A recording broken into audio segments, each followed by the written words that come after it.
Hello, everyone, and welcome to episode 54 of the Nurtured by Nature podcast. Today, I'm delighted to be joined in conversation by Reverend Rose Hope, author of the recently released book, The Ark, and CEO of Rose Hope Inc., based in Alberta, Canada.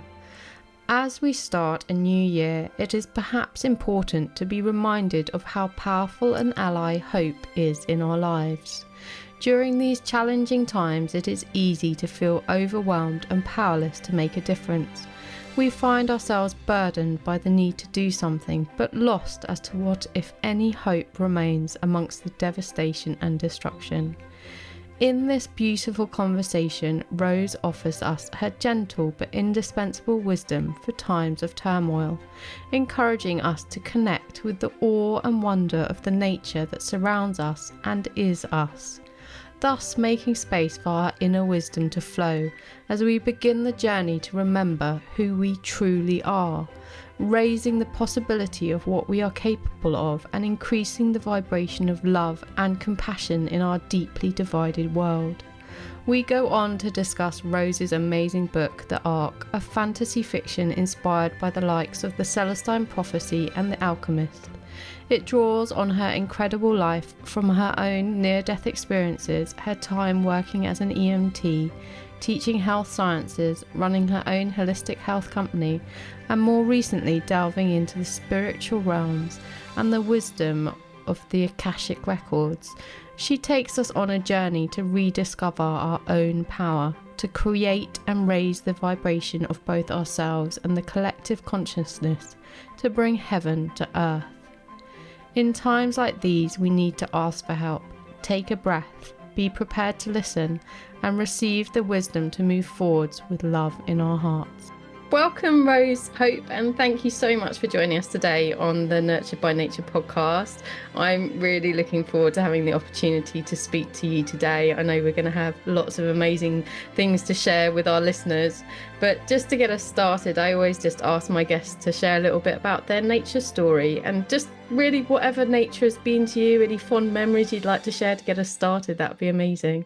Oh, Fiona, thank you so much for having me. I'm so happy to be here. And we are nature, aren't we? And Yeah. so there's this beautiful relationship that I have been fostering over the years with my connection and the great outdoors and nature. And, for me, a lot of people, I grew up Catholic, and so we would go to Okay. church, and it felt really disconnected for me. And when I would go into the forest, I would feel God's presence there. I would feel Yeah. divine presence or creator's presence, whatever you call that. And so for me, being in nature is a sanctuary. Yeah. But being in nature has also brought me to some very interesting places. And I want to share a little story with you because this was such a profound impact for me in my life. I used to have a house down in Mexico in this little village, like not in a touristy area. We're like in the middle of nowhere. Oh, And amazing. one of the locals had told us about this beach that had seashells of all shapes and sizes.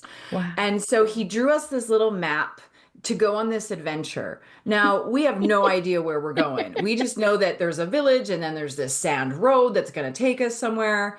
And so we're guessing. We don't really know if we're going to find the place. And we find the village and then we find this road that isn't really a road. It's like a sand road. And we drive on this road, which feels like forever, but it's like 20 miles on the sand road. I also have to tell you, it was the middle of summer in Mexico. So it was plus 42 degrees Oh, Celsius wow. in Wow. Fahrenheit, but it's like Yeah. 100 and some million Yeah. degrees. It was so hot. So anyway, we continue driving, wondering if we're going to get to where we go to. We see nobody. There's not a person in sight. We are in the middle of nowhere. And we go and we park. We find this beautiful beach, and literally the whole beach is seashells. And Oh, so we get amazing. out and we're collecting all these beautiful seashells. We hop in the ocean to cool off. We get back in the truck to leave, and the tires begin to spin. Oh, So we get out. no. I'm thinking, I'm from Alberta and I'm used to snow. Surely I can get out of sand, okay? Yeah. And so Yeah. we start digging and doing all these things. The harder we try to get out, the deeper we sink. Wow. So I go and I find our cell phones, no service. We are now stranded in the middle of the desert, 20 miles in plus 42 degrees. Oh, And wow. I am starting to panic now. Now, I have to tell everybody, I also watched Narcos Mexico the whole flight down. So if you watch that, my mind went to the cartel's gonna find us and kill us, or we're gonna walk into some big grow up or something, and surely we're gonna be dead. Like that's Yeah. my mind went to the irrational spot first. Yeah. And then As we tend reality to. kicked Yeah. in, right? Yeah. So then reality kicks in, and I'm like, how are we going to walk 20 miles through the desert? Like, we're in flip-flops, Yeah. we don't have a lot of water. It's 20 miles. Like, Yeah. that's not a small feat. And so I start to panic, fear kicks in. And I'm starting to pack things up. I don't know what we're going to do. My partner and I are having this conversation about like, oh my gosh, like, should we go and break into one of these deserted houses over here? Like, there is nobody, okay? Like, Yeah. we had not seen a soul. And so I I'm packing a bag, and all of a sudden I hear, just take a breath. So I took that breath in, and when I took that breath in, gave me just enough room to hear the words start walking. Now, it didn't necessarily make sense for me to start No. walking right away. We hadn't figured out what we were going to do. My partner Dan is still trying to undig us. But I heard the message loud and clear. And so I listened. So I packed up the bag. I said to Dan, I said, I'm going to start walking. Like, you catch up to me. I didn't even know where I was going at this point. I was just walking towards where I thought the village Yeah. was. And so I start walking, and as I'm walking, I'm starting to pray because I don't know how I'm going to get through this. I'm feeling pretty nervous.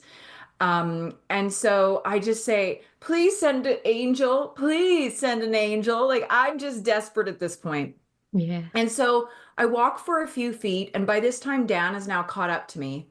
And we turn a corner, and all of a sudden, over the horizon comes a white 1-ton dually pickup truck with a winch on the front of it.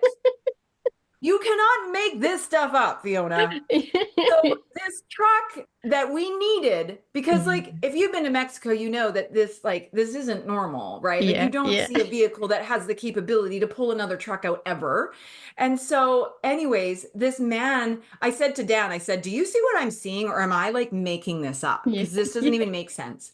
And so, sure enough, this man drives up and he's like, "What are you guys doing out here? Like this is dangerous. There's nobody out here." And we're like, "Yeah, we know, and we're stuck." And so thankfully, by the good grace of this man, he got us unstuck. He used his winch, which barely worked. We were pretty stuck. Yeah. But he managed to get us out of there. And so he saved the day. And so he was that angel that I had asked for. And so Wow. this beautiful idea of connecting with nature, nature can be a deadly force, of course, and can put us into dangerous situations. Yeah. However, we also have this beautiful ability to listen to the divine, to listen to God, to listen to Creator. And I do believe that we will be guided to where we need to go if we're willing to Yeah. listen. And that day, had I not listened when I heard the words start walking, even though it didn't make sense, had I not listened to that, we would have missed the truck, Fiona. Yeah. We Yeah. would have never seen that truck had I not left when I did.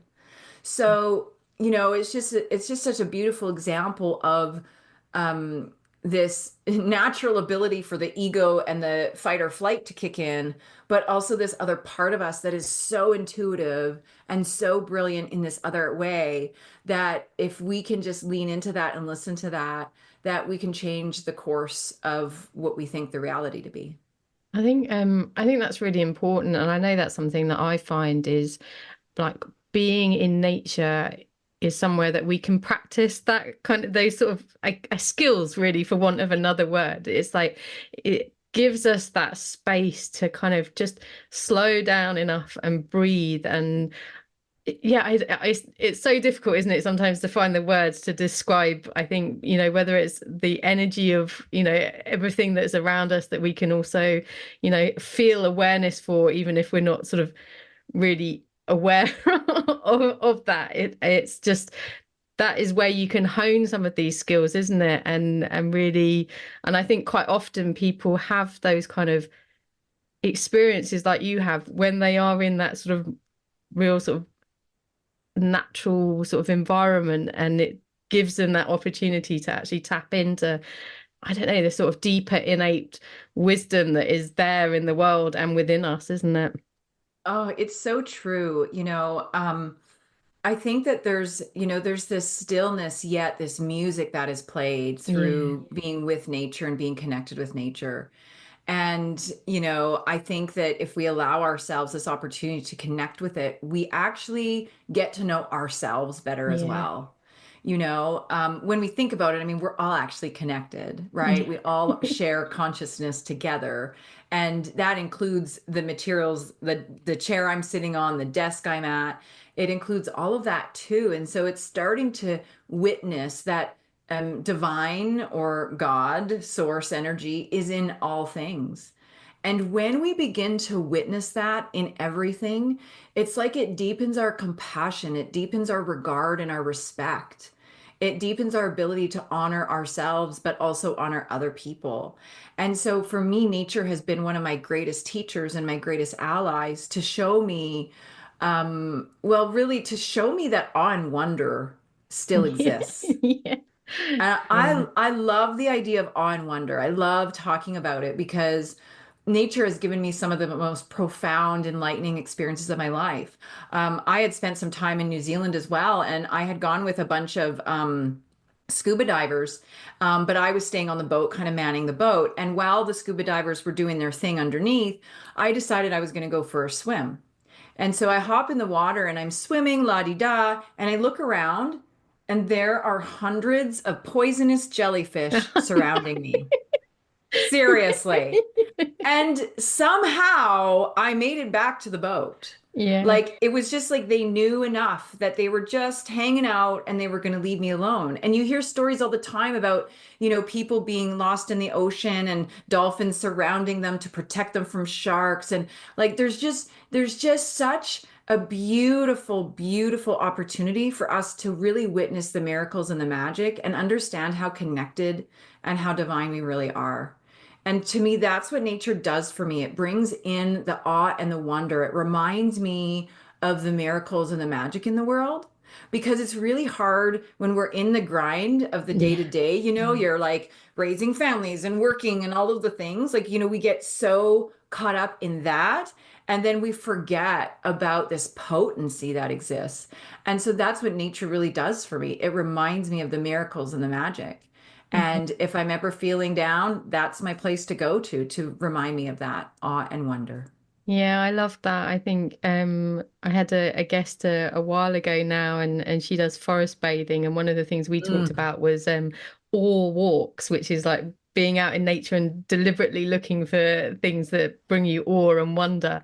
And yeah. it is just this great practice. And yeah, I think the thing that I find with nature is it's like it allows you to disconnect from the busyness, but at the same time you connect in a way that you can't do. And it's sort of like you're disconnected, but you're actually more deeply connected than anywhere else. And yeah, I mean that's you this is kind of what you do is you're connecting to the divine as is your term for it. I mean there are Yes. lots of terms that people can use depending on their spiritual orientation or science or, or however. I Yes. mean it's overarching for all of us, isn't it? But it just does allow us to get in touch with, I guess, the power that's within us. Yeah. Yeah. And Oh, yeah. This yeah, is, and I think, I love talking about the power within us yeah, because we it's a all really have it. big, yeah, it's a really big topic for me is empowering people. And I think like it's one of the challenges. I mean, my podcast is particularly focused on nature and people's feelings around the natural environment and wanting to help. And a lot of people feel very disempowered around Mm, the situation around the state of the environment and nature, and yes. they feel powerless to help. And that's one of the key themes for me has been this sense of helping people realize that they have like a lot more power and getting them back into that state of empowerment. And yeah. This is my life's work, Fiona, because I think for so many years, centuries, thousands of years, we have given our power away. Yeah. And we've been taught to give our power Yeah. away, right? We've been Yeah. taught to believe in this expert. We've been taught to disregard our intuition and to trust, more of the logic. But the reality is that our intuition knows things far before our mind even does. Yeah. And our intuition is our higher self or the high mind, the God mind, again, whatever you call that higher level of consciousness. And we all have that. We all have access. Some would even say we have God within us, right? That we have Yeah. divine within us. We are extensions of the divine. And so allowing ourselves to build a relationship, that's the most natural relationship, by the way, Yeah. is that relationship with Source, with Yeah. God. And so there's a big invitation on the table for all of us as we move through this journey to work on that relationship. Because what happens is we have this extrinsic world, of course, right? And we see the chaos and we see the stuff that maybe we don't love out there. And we think, how can I change this? We can change it by changing our relationship within ourselves. That really is where the secret is. That's where the magic is. If I work on changing this relationship with myself and I embrace this relationship with divine within me, what happens is something miraculous. I open up this channel to receiving all that God or again divine has in store for me. I open up the understandings and new perceptions in which I can view the world. So now all of a sudden, the world outside of me doesn't feel so ominous and doesn't feel so dark and doesn't feel so scary. But not only that, by me changing that dynamic in that relationship, I'm now vibrating at a higher frequency, which actually increases the frequency of the entire consciousness. We forget, we think that we have to do a thing or fight for a thing, or you know what I mean? And Yeah. really, Yeah. our job is to build and nurture this beautiful relationship that we have with divine within us.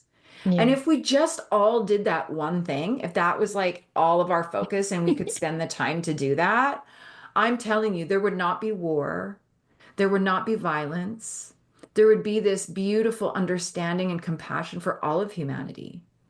And so it's a really big invitation. And it might sound like, oh, well, that's easy. I'll just build a relationship with myself. It's not that easy. It takes practice and it takes Yeah. focus because it's so easy to get distracted with the out here, right? Yeah. And so, people often ask me, they're like, okay, well, how do I even start that relationship? Like, what does it even look like? Like, thanks, go inward, but like, what does that really mean? Yeah, and it's Um, quite frightening as well, I think, if you've never sort of, peeked behind the curtain, as it were, Yeah, and well, I thought I was going to pull out all sorts of yeah. skeletons, like, and we do absurd things to avoid going into our soul. We do.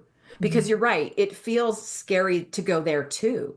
But I'm telling you, it's a lot scarier to not go there and to just be walking through this world, aimlessly or feeling all of the heaviness and the density of it. So, I just want to tell people like to go inward doesn't mean you have to unpack all of the trauma and the horror. To go inward doesn't mean you even have to walk the dark night of the soul, although many people will go through some sort of something. Yeah. Oftentimes, it's meant to be a catalyst for deeper understanding and for letting go of the things that you've been maybe holding inside of you that are causing damage to you and to your physical body, perhaps even. So, one of the things that I love to start with is to simply start by giving your God self a name.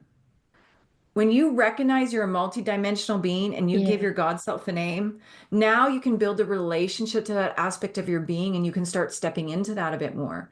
So I'll give you the example. My name, Rose Hope, is not my birth name. Rose Hope is the name of my divine self. So she is the one that speaks on behalf of me. She's the one that writes on behalf of me. And so my birth name being Deanne, I will still be Deanne. That's not gone. But being able to step into this aspect of me, this dimension of me, really allows me to nurture that relationship because now I'm not getting all muddled within myself, Yeah. right? And so now I can start to see from a conscious perspective that there's different dimensions, and okay, I'm going to build a relationship with that. So I talk to Rose. I say, "Good morning, Rose. How are you? I love you so much. What are we Yeah. doing today?" Right? And I nurture that relationship. And because of that, that part of myself says, "Oh, she loves me. Yes." And it vibrates higher. Now, the same goes for our ego self, the ego self, the false self. Okay. I know someone that calls that the earth generating operating system, ego, right? And so that ego, the logical mind or the false self, that is there for a reason as well. And a lot of people think they have to go through some ego death and get rid of their ego. We need our ego. It's what tells us to run from the bad guys, right? It's what keeps us alive. But over thousands of years, what most of us have done is we've allowed that ego to take over. So the ego hijacks our mind now, and Yeah. the ego comes in, and the ego tells us this, that, and the other thing. And we end up believing it most of the time. And in fact, I want to share a little side story because this is how powerful our ego is. I was working, finishing up a degree. I have a degree in health management, took it in my 20s, and I was on my final exam of my final class, like home stretch, finish line kind of thing, right? And I'm writing this exam, and my ego's kicking in because I had actually failed a test in a previous class, even though I rewrote the exam Oh, wow. Okay. successfully. I Yeah. had failed for the first time. I had never failed a test before. So now I'm writing this final test, and the ego's coming in. It's like, "You're going to fail again. You're going to have to rewrite. You don't know the answers." And so this is playing in the background as I'm writing this exam. Well, by the time I was finished the exam, I knew I had failed the test. I get to my car, I bawl my eyes out. I'm like so upset that I've bombed this test.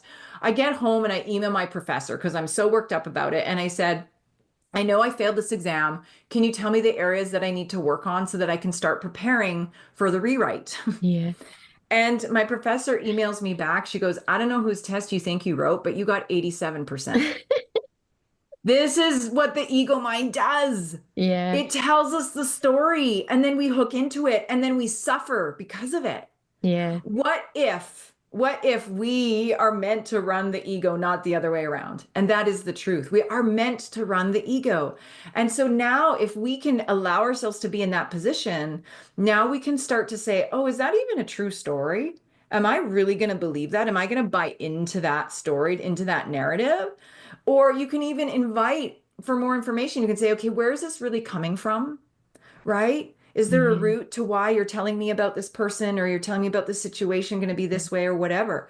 And so now all of a sudden we build this relationship with the ego self. And so I invite you to do the same thing. Give your ego a name. Give it a name. And so now you've got your ego self, you've got your high self, and you get to be the mediator. You get to be the magician behind the scenes, Yeah. right? Deciding what is it that is true and what isn't, instead of just getting falling into the trap of just taking whatever is coming in and letting it run the show. So, I mean, it's a beautiful process when we can start to see ourselves in this multidimensional way. And Yeah. and it gives us this opportunity for discernment. It gives us this opportunity for us to step into our most divine path. And again, what's going to happen is you're going to feel more joy and more peace. You're going to have less anxiety and less worry, and all of that falls away. And then you're going to vibrate higher. You're going to shine brighter, and people are going to look at you and they're going to say, "Okay, I want what they're having.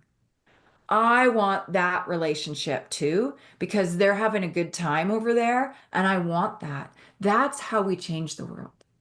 Yeah.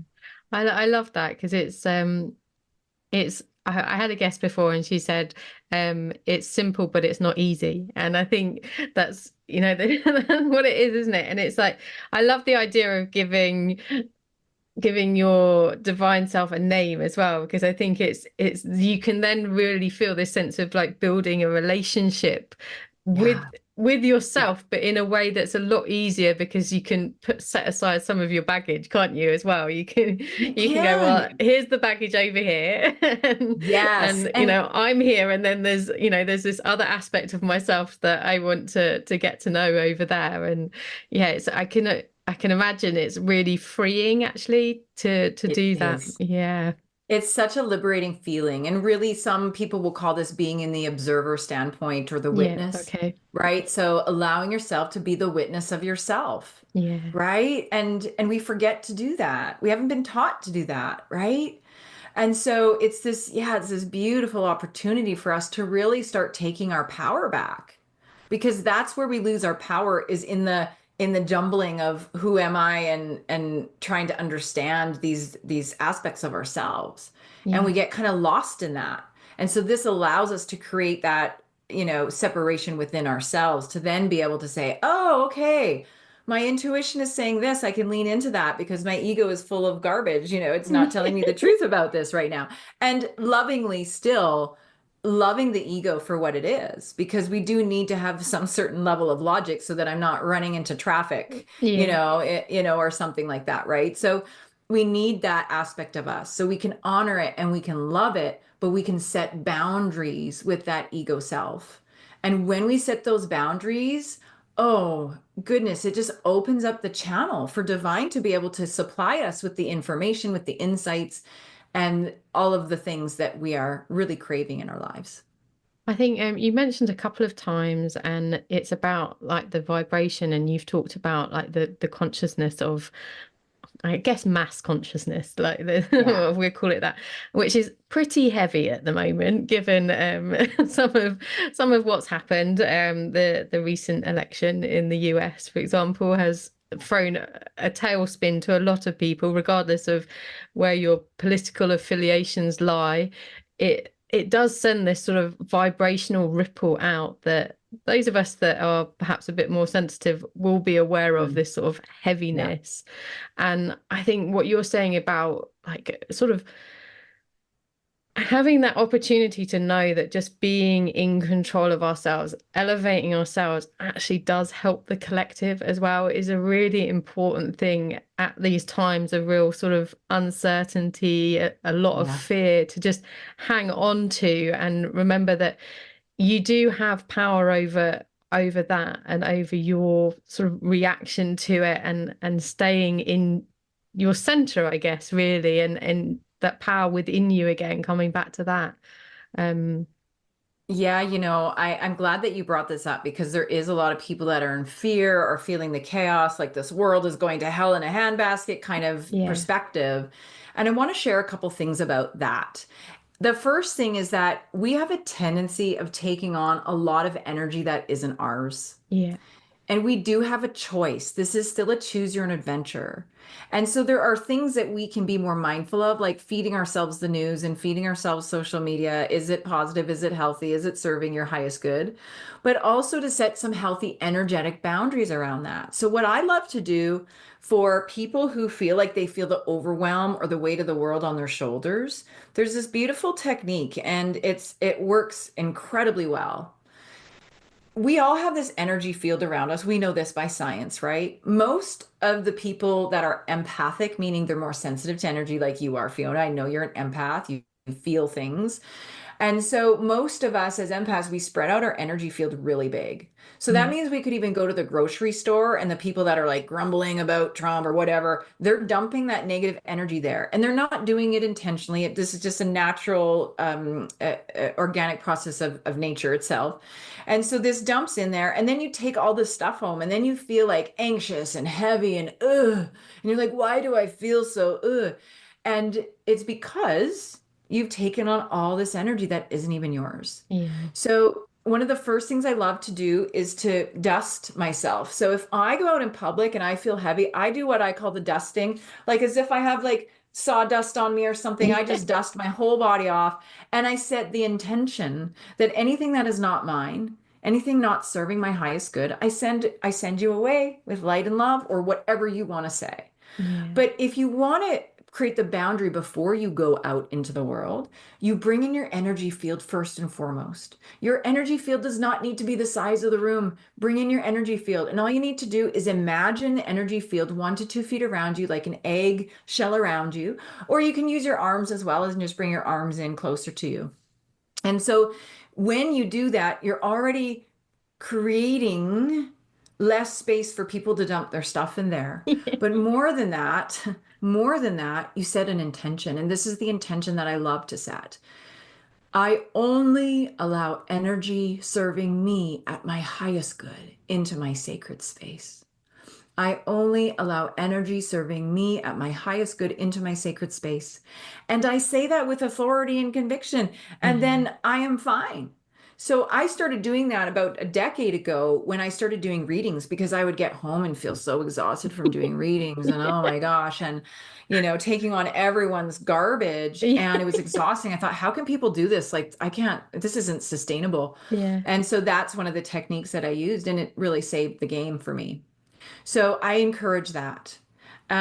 And so that's one important piece. The other thing that I want to share with people, and this is tough for a lot of people to understand and receive. So if I trigger anybody, I'm sorry, please reach out after. But here's the thing. Anyone who is put in a position of power is meant to be in that position. And what I mean by this is that there is this bigger plan that we do not understand, that we cannot see all of. When we reject an authority figure or we reject what is, we cannot receive the benefit or the value intended for us. In other words, we actually block the value. So what I want to encourage people to do is rather than getting upset and resisting and feeling whatever they're feeling about what's happening in the world, there's an opportunity to say, what is in this for me? Yeah. What can I gain out of this? What can I learn? What value is there in this for me? And so when we do that, we don't have to agree with the person and how they are. Okay? But we do have to accept that that is what has taken place because Yeah. there's not a whole lot we can do to really change what is there? But what we can do is we can change our perception of it and we can change how much value we can receive in it. I had a friend once who was very upset that they hired an executive director that she didn't feel was worthy of that role. And she was beneath the executive director. And so Okay. she was Yeah. upset that this executive director was hired. And the whole time it was like stressing her out. And there was all this extra work and she was complaining about it. And I said, you've got to change your perspective. Like, what if you could get so much more of this? What if this is teaching you other skills? Da da da da da. She couldn't get herself there. And so what happened? She lost her job Yeah. because she had such resistance to that. Instead of surrendering to what was and receiving the value from that person and that experience, she ended up having to shift and leave to go somewhere else, right? So, we have this wonderful opportunity to open ourselves up to this acceptance and the receiving. And that doesn't mean be complacent. That Yeah. doesn't mean grow apathetic about it. It means for you to lean in and say, okay, what is in this for me? And how can I make this better in my own way? And that could mean writing letters. That can I was mean going to say it could be also the almost the opposite of apathetic, couldn't it? It could be like, you know, this has happened to awaken the fire within. It's yeah, like, like you know, yeah, use that power. Like if you're yeah, feeling worked up about it, leverage that, yeah, right? Like leverage that, use that as a catalyst for something greater. Maybe you want to start creating a community of people together. What if you yeah, want to bring people together? What if it's an opportunity to again also look at other people with the lens of compassion instead of judgment? yeah, We're judging this human being like crazy. Could you imagine what it would feel like to be under attack and under judgment like that? Like I get judged by somebody, like just a little judgment of like whatever it might be, and it like devastates me. Like yeah, it's like it's like, oh my God, they think that I'm crazy. What? You yeah, know? And it's devastating. So just imagine how that feels for somebody else. And so there's this opportunity of deeper compassion and falling away from judgment. We've yeah, got such division, and yet the invitation is for us to actually just love one another where we're at. yeah, Everyone's doing the best that they know how. Everyone's showing up exactly the way that they're supposed to for our learning, for their learning, for the growth of humanity. And when we can start to see that rather than judging people as being right or wrong, good or bad, whatever it is, oh man, it actually liberates us. It liberates us. And I'm not saying that I'm free from judgment. I judge people too. But I'm telling you, every time that I have placed judgment on somebody, do you know what? It's actually been a mirror for me. Yeah. And judgment is a wonderful mirror. So if you're judging somebody for showing up a certain way, I want to invite you to flip that around. And this isn't to beat ourselves up, but rather to look at it and say, oh my gosh, I was judging this person for showing up a certain way. And maybe I'm realizing that I'm judging them because I actually want to be able to show up that way and I can't, right? Or maybe I'm judging them because there's something inside of me that needs some looking at a little bit closer, Mm. right? Yeah. And so, for all the people that are struggling with what's happening in the world, and I mean, and there's wars happening, and there's other things, there's natural disasters happening. Our role in that is to think about where can I gain value in this? Because there's value in everything, even in the darkest of experiences, there is value in that.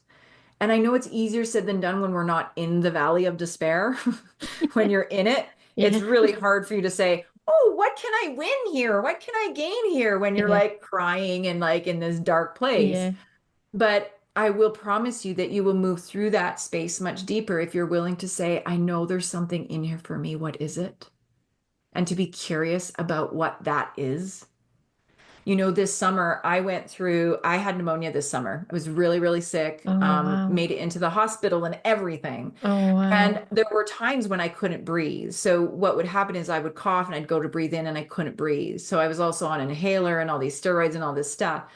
I was really sick. And I remember feeling like, I think I'm going to die. Like, I can't breathe. Like, what is happening? I had to dig really, really deep, Fiona.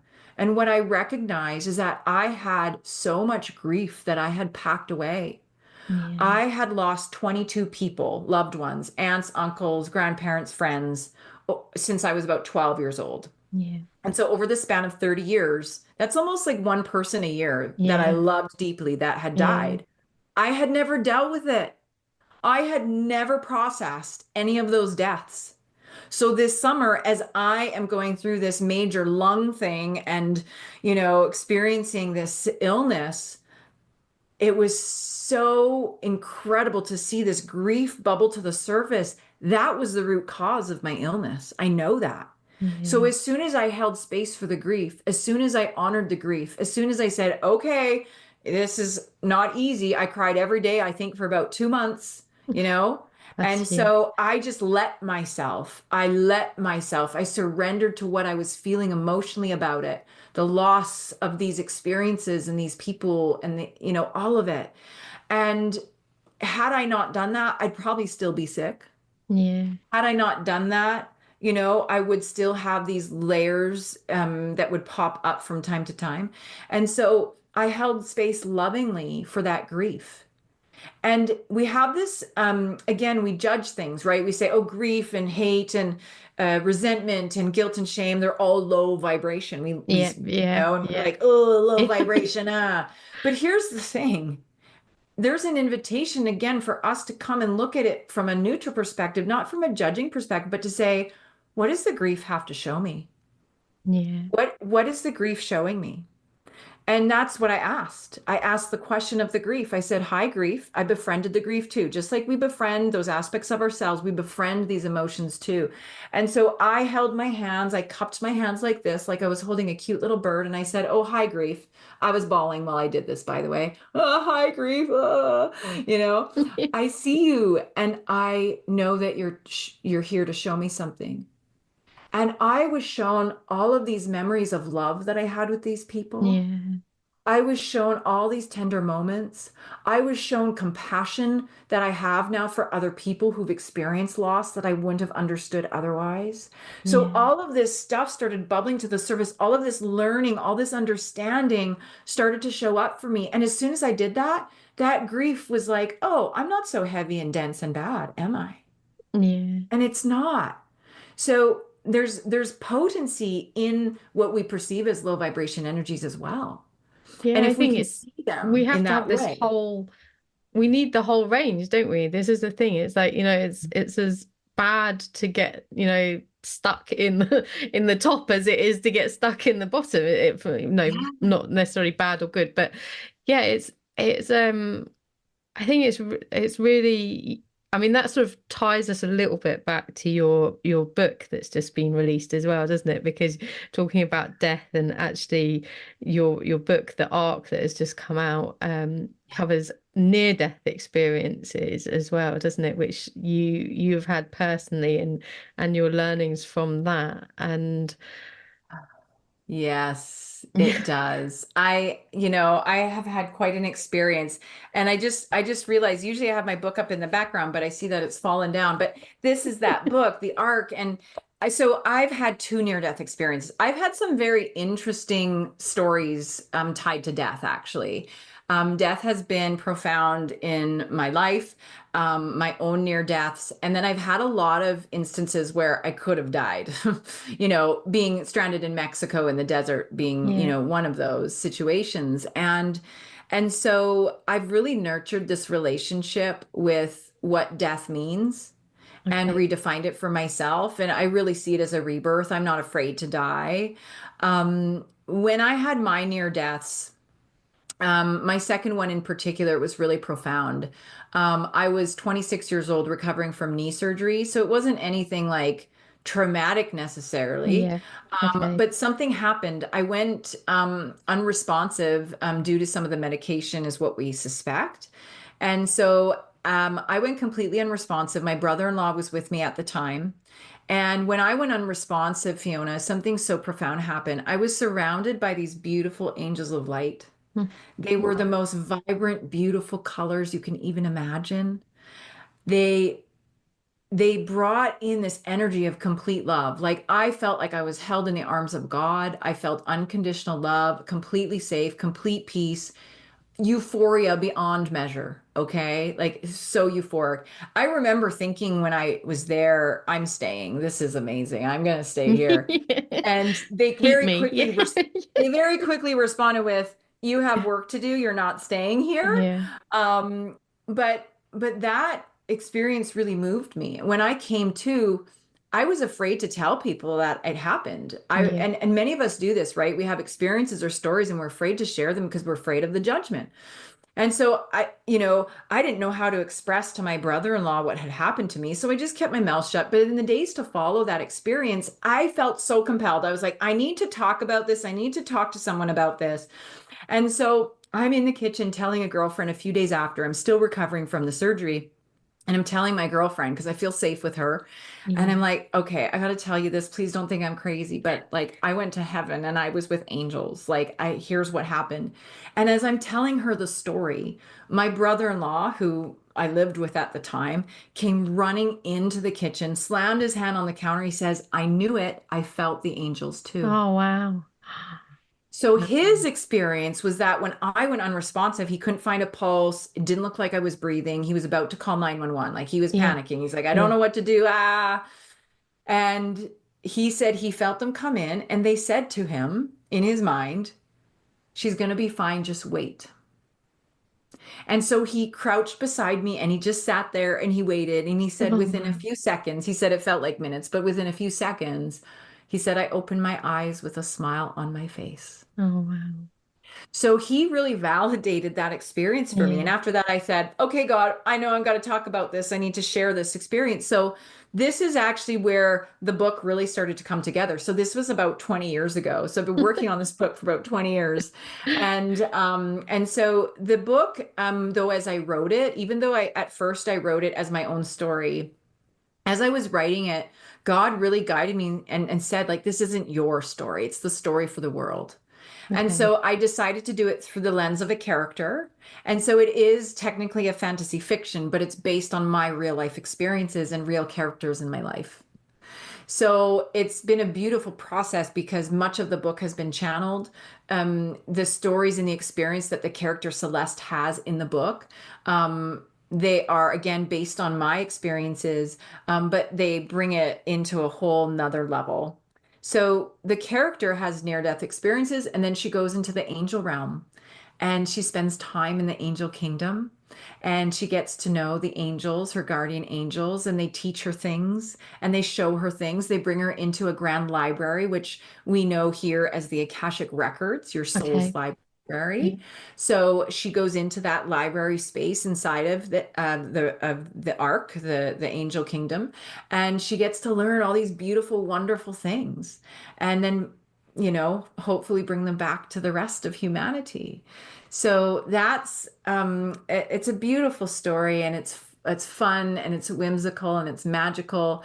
And my intention with writing it was that I wanted people when they were done to remember who they were. Mm. So it is a book of, as you read it, you're going to remember some things about yourself and who you are and why you're here. And it's also the first of three. So Wow. it is going to end you on a little cliffhanger there. So Are yeah, we in the, I sort of, as you were talking, the books that sort of sprang to mind were the Celestine Prophecy and The yes, Alchemist, that kind those of are the two genre books. of, yeah, Yes, those yeah, are my two inspirations. yeah. So, James Redfield, who wrote The Celestine Prophecy, beautiful human being, just love that man. And yeah, that book and how he shared his stories was much about what I felt compelled to do. I wanted to tell Yeah. this really fun, beautiful story, but with these beautiful wisdom nuggets that could really inspire and move somebody. And the same with The Alchemist. The Alchemist is still my favorite book. Um, and so, again, bringing us on a journey, an experience. And I felt that that was really important. So that those two books were inspiration for this book. Oh, lovely. I love that. I mean, I'm very fortunate that I get to talk to quite a few authors and being a creative myself as well, I feel like the as creatives, we kind of have this huge responsibility in the world at this time because we have this way of delivering this information and ideas in a way that is accessible to people. And that's why I love the fact that yours is actually like a fantasy because sometimes that just, I don't know, it allows you to speak to people in a way that's just less confronting, I suppose, is probably the way to look at it, isn't it? It is. Yeah, it's kind of like it acts as a bit of a bridge, I Yeah. think.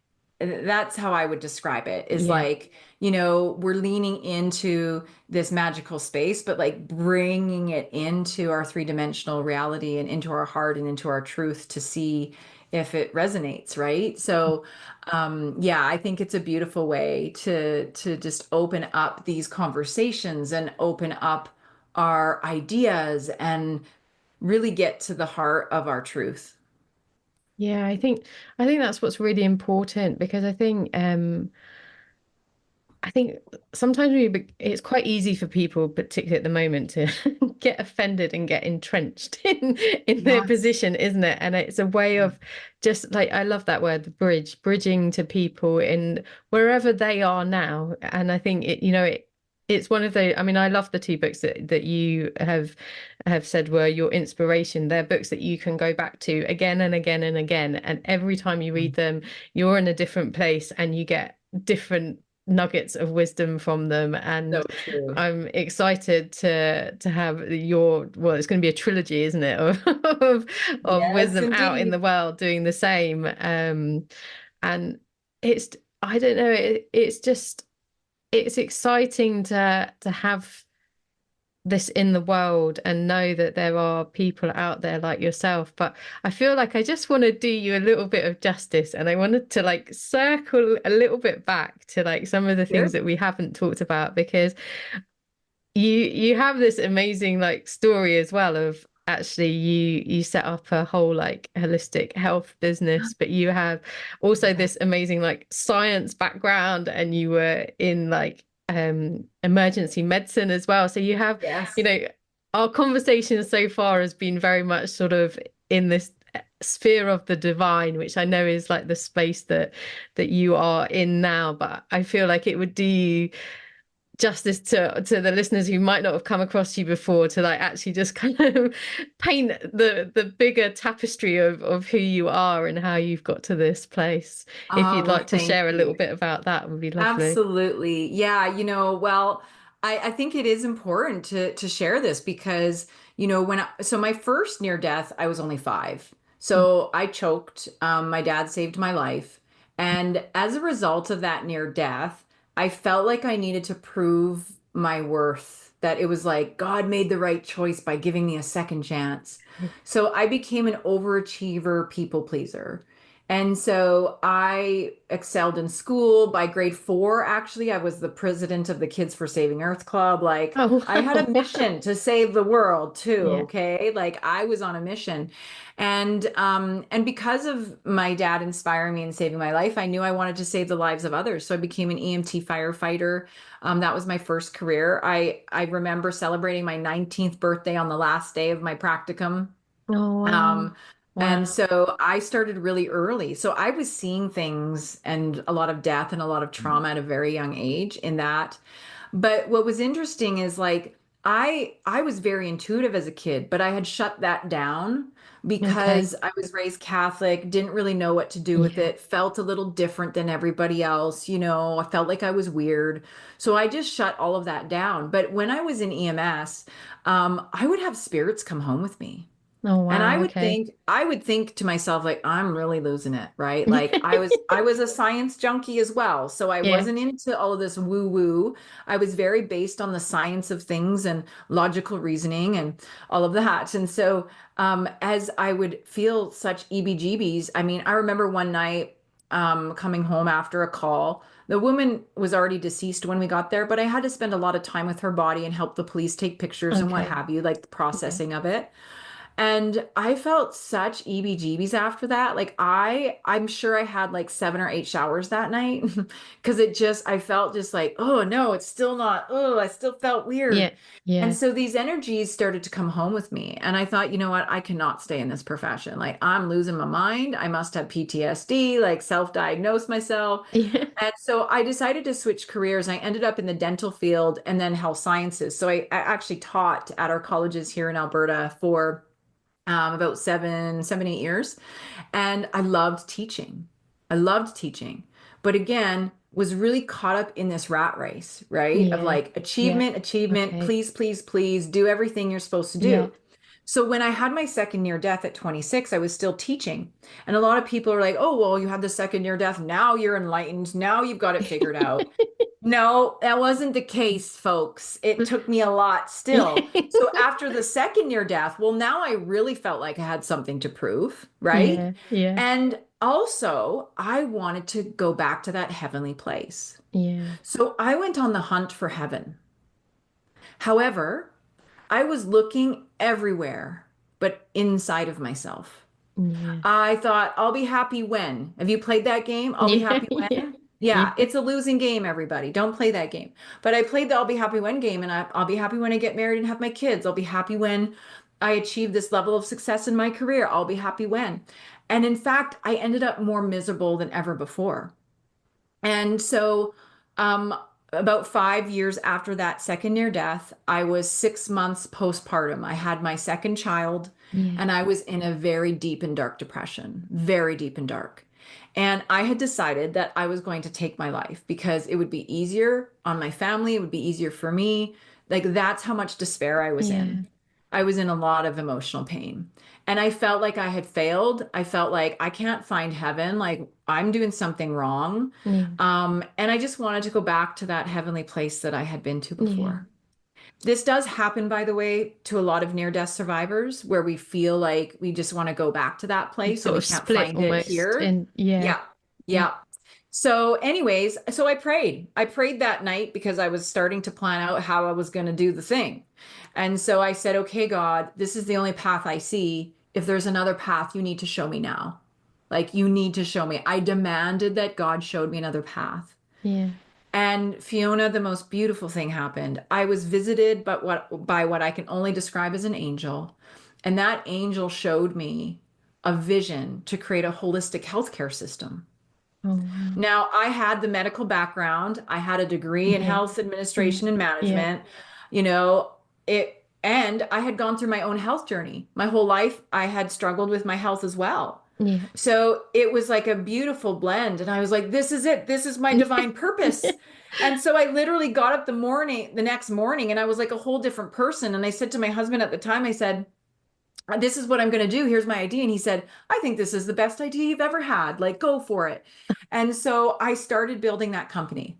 And I loved building that company, building community, but I was also still people pleasing, working my butt off. Yeah. And so after after the first couple years, I started to uncover a lot of these spiritual teachers and these healers. And I was like, this is so fascinating. And I'm like, there's no way you can read energy and you can, like who can do this? Again, my science mind, right? Yeah. So I decided I was going to take the Akashic records, and I went in as a skeptic. I Yeah. was going in to prove that you couldn't really do this stuff.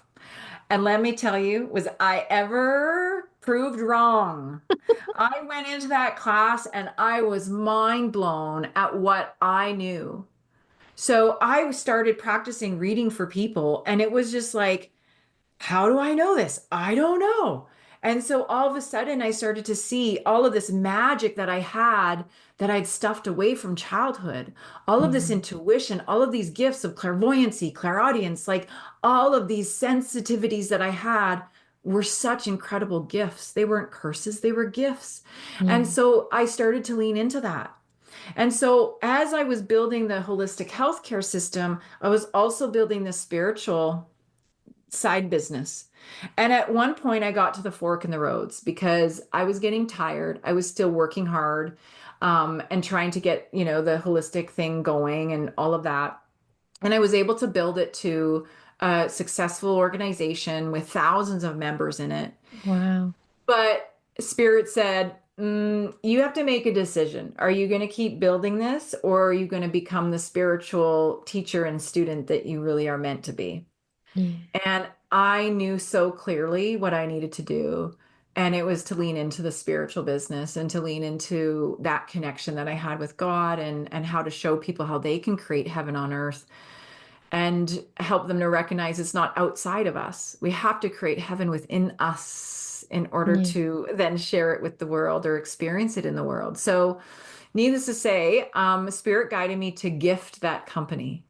So Oh, I this is held an a amazing story. I contest. love this. I held a contest like Willy Wonka style. There was no golden tickets though, but people had to apply. They had to write an essay. They then had to do like certain tasks and things in order to get points. And then I chose a winner at the end of it all. And so it was such a beautiful process for me. And then people thought I was crazy. They're like, you're going to give away this company that you put hundreds of thousands of dollars and hours into? Like, are you Yeah. nuts? They Yeah. thought I was nuts. Yeah. And I just knew that that was the right thing to do because that company, Your Holistic Earth, was such a gift for me. Had I Mm. not, that company saved me. I was going to It say it saved saved your my life. life. It saved, It yeah. saved my life. Yeah. It literally saved my life. And not Yeah. only that, it gave me the path forward as well. Yeah. So I couldn't justify selling it. It felt wrong for Yeah. me to do that. Yeah. So giving it away felt really enriching for me, and it was such a gift for me giving it away. And so, that company it no longer exists anymore, but it has evolved into whatever it needs to have evolved to. And I'm really happy that somebody else got to experience the love and clarify their path and go on their journey with that organization. And since then, by the way, there's lots of different holistic communities and Yeah. things like that have now popped up. So that's the power of collective consciousness. Again, like once you kind of get that traction going, then we start to see all of the others kind of pop in. And so we're seeing that continuous shift and more people that are, using natural medicines or alternative medicines that supplement our medical system as it exists now. So it's really beautiful to see that. And yeah, so Yeah. that's a bit of the backstory there. I loved it, and Yeah, I just wanted you to share because I love the fact that you were like the science cynic, really going in there, and I think totally. it's important for people to hear that because I think there's a lot of people that are cynical about this sort of this energy work, this deeper Yeah. The connection with woo, our as we intro. call it. Yeah, Yeah. yeah, and it's like and it's it's like you have this science background, like you've brought this science background to that, you've brought that education and experience, and you're like, this is amazing. This is like, I might not have the science to explain it all. And I think that's really the point we're at. The Yeah. science isn't there to explain it all, but it doesn't mean that it's not real and it's not there. Exactly. And the science is catching up. Like, Yeah. we start talking about quantum physics, quantum entanglement, metaphysics. The science is starting to catch up where we're starting to understand that there's so much more, that there is more than meets the eye, and see the world through a more energetic lens instead of getting caught up in the three-dimensional kind of tangible nature that most of us have been. So, yeah, thanks for allowing me to share that, because I definitely was on the other side of that, Yeah. right? And I get it. I get it. I was a skeptic myself. But now that I've opened up this gateway, oh man, I just love what I do, and I have the pleasure of being able to live and experience heaven, as I move through my world, because I've allowed myself to lean into what heaven is inside of me. And so my world is reflected back to me in that way. And so it's a beautiful way to be moving through this world. And it Yeah. doesn't mean that it doesn't come with, I still get upset and triggered, okay? I'm still Yeah. human. But my perception of the triggering and my perception of whatever drama or whatever trauma shows up for me is different than most, and I can see the value in that experience. And so that's a big invitation for everyone, is to look at the world through the lens of, what is in that for me? Even if it feels Yeah. really awful, there's something in there for us. There's value in every experience. There's value in all of it. And our job is to squeeze that value and Yeah. receive that value. Yeah, I love it. I feel like I could talk to you for hours and hours, and I'm getting conscious of the fact that I've probably had you on for about an hour already, and Ah, it I just flew by. yeah, Oh man. I think I'm gonna have to come back and speak to you more because I know there's so much more depth that we could go into, but I well, firstly, I want to thank you for just your beautiful energy, your honesty and depth of sharing with us today, talking about, some very personal and subjects that I'm sure will resonate with a lot of people listening.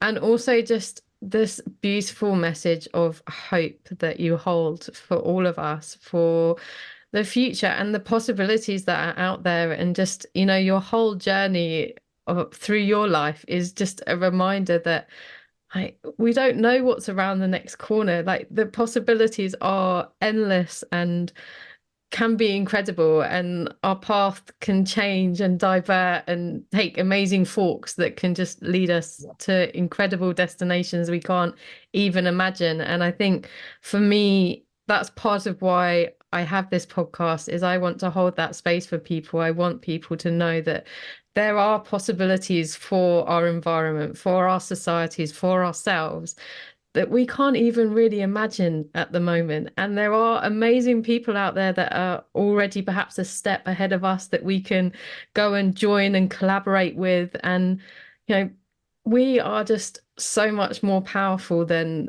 we even realize. We're just literally, science is scraping the surface of our human potential. And I think, this is an exciting time really to be alive. And we have to remember that. And through the dark times, and the uncertainty that we face and things that we don't like, we have to, find the gifts like you taught us, and find our way to move towards what we want to create, and hold that prayer and intention and vision.